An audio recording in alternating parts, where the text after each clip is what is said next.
है आदरणीय मुख्यमंत्री जी, आदरणीय प्रधानमंत्री जी के नेतृत्व में जितना विकास हो रहा है उसमें जीत में कोई दो मत नहीं है। और हम लोग एकजुट होके प्रचंड बहुमत से एनडीए की सरकार पटना में बनाएंगे। आने वाले 14 नवंबर को आप लोग देखेंगे। केसरिया का कोना कोना चमक रहा है। हर पंचायत में इतने काम हुए हैं जिसका मैं रिपोर्ट कार्ड अभी देने वाली हूँ लोगों को, और दिया भी है हमने।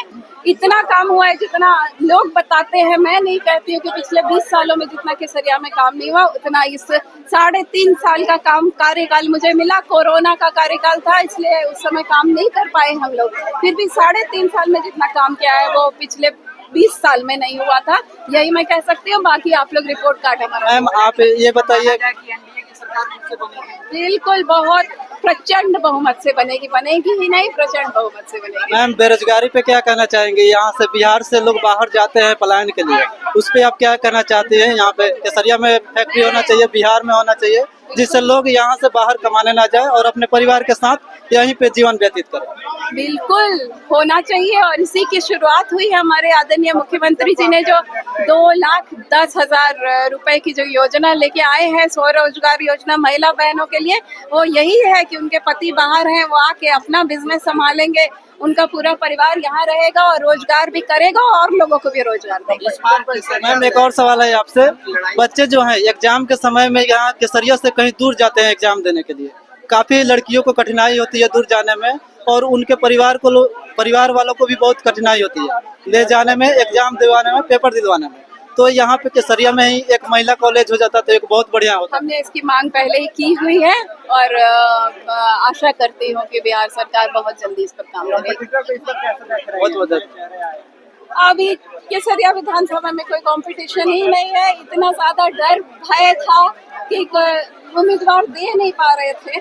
मैम आपकी लड़ाई यहाँ पे दिया है, खाना पूर्ति उन्होंने की है, लेकिन जिस तरह से केसरिया विधानसभा के हमारे परिवार के सदस्यगण जागरूक हैं, बाहर के लोगों को मौका नहीं देंगे, और वैसे लोगों को जो उल्टी सीधी बातें बोलते हो, अपशब्द बोलते हो, वैसे लोगों को तो बिल्कुल मौका नहीं देंगे, ये मैं आश्वस्त हूँ। आपको क्या लगता है मैम, इस बार आप दोबारा विधायक यहाँ से बन सकते हैं? मेरा वो संस्कार नहीं है। स्वर्गीय कमला मिश्र मधुकर जी की बेटी हूँ। मैं इस तरह की अभद्र टिप्पणी पे कुछ जवाब नहीं देना चाहती हूँ। जिसका जो संस्कार है वैसी बात करेगा। हम तो हमेशा सबका आदर करते हैं और आदर करते रहेंगे। मैम आपको क्या लगता है इस बार केसरिया से फिर से दोबारा आप विधायक यहाँ से बन सकते हैं? क्योंकि विपक्ष के जो नेता लोग हैं वो आपके विरोध में थे, और आपकी लड़ाई डॉक्टर राजेश कुमार जी से थी, तो शायद उनको टिकट नहीं मिला है आरजेडी से और वीआईपी पार्टी से भी।